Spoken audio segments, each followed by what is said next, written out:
અમીરગઢના જંગલમાંથી શિકારી ગેંગ છેલ્લા કેટલાક સમયથી નીલગાયને ટાર્ગેટ કરી તેનો શિકાર કરતી હતી।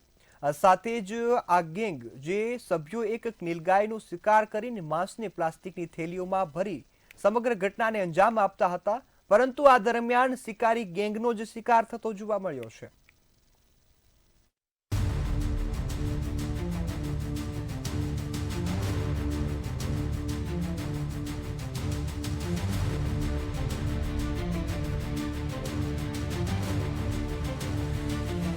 બનાસકાંઠા જિલ્લાના અમીરગઢના જંગલમાં વન વિભાગ અને પોલીસ દ્વારા સંયુક્ત ઓપરેશન હાથ ધરવામાં આવ્યું હતું। ત્યારે આ સંયુક્ત ઓપરેશન દરમિયાન શિકારી ગેંગને ઝડપી પાડવામાં આવી છે। આ ગેંગ જંગલમાં નીલગાયને ટાર્ગેટ કરી શિકાર કરતી હોવાની બાતમી વન વિભાગને મળી હતી, જેને લઈ વન વિભાગની ટીમે પેટ્રોલિંગમાં હતી। ત્યારે બંદૂકના ધડાકાનો અવાજ સાંભળતા જ ટીમે જંગલમાં ઓપરેશન શરૂ કર્યું, પરંતુ બંદૂકના અવાજ બંધ થઈ ગયા હતા। ત્યારે ચોક્કસ બાતમી અને બંદૂકના અવાજને ધ્યાનમાં રાખી વન વિભાગની ટીમ અને પોલીસે જંગલ ખૂંદવાનું શરૂ કર્યું હતું। એમાં સતત 16 કલાકના સર્ચ ઓપરેશન બાદ 10 સભ્યોની શિકારી ગેંગ હાથ લાગી હતી, જ્યારે 4 શખ્સો નાસી છૂટવામાં સફળ રહ્યા। વન વિભાગ અને પોલીસની ટીમ જ્યારે પહોંચી ત્યારે ગેંગના સભ્યો એક નીલગાયનો શિકાર કરીને માંસને પ્લાસ્ટિકની થેલીઓમાં ભરી રહ્યા હતા।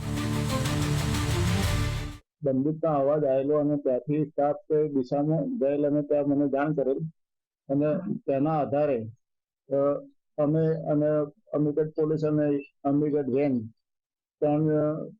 બે રેન્જનો સ્ટાફ અને પોલીસના સ્ટાફ સાથે અમે કોમ્બિંગ ચાલુ કરેલું અને 16 કલાકની આસપાસ આરોપીઓને અમે પકડે।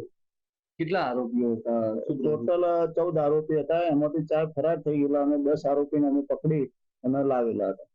શું પ્રવૃત્તિ આચરી રહ્યા હતા એ લોકો? ત્યાં સ્થળ ઉપર ગયા ત્યારે બંદૂકો સાથે હતા અને નીલગાયનો શિકાર કરેલો હતો। વન વિભાગ દ્વારા ઝડપાયેલા શિકારીઓ પાસેથી 5 બંદૂકો જપ્ત કરવામાં આવી છે। આ હથિયારોની તપાસ કરતા મોટો ખુલાસો થયો છે કે જપ્ત કરાયેલી 5 બંદૂકોમાંથી 4 બંદૂકો લાયસન્સ વગરની છે। આ મામલે વન વિભાગે કાયદેસરની કાર્યવાહી હાથ ધરી છે।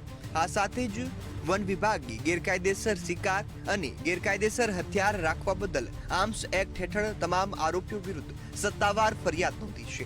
ઝડપાયેલા તમામ 10 આરોપીઓને કોર્ટ સમક્ષ રજૂ કરવામાં આવ્યા હતા, જ્યાંથી કોર્ટે તેમને જેલના સળિયા પાછળ મોકલી આપવાનો આદેશ આપ્યો છે। બીજી તરફ ફરાર થઈ ગયેલા અન્ય 4 શિકારીઓને ઝડપી પાડવા માટે વન વિભાગ દ્વારા હાલમાં સઘન તજવીજ હાથ ધરવામાં આવી છે। બ્યુરો રિપોર્ટ, મંતવ્ય ન્યૂઝ।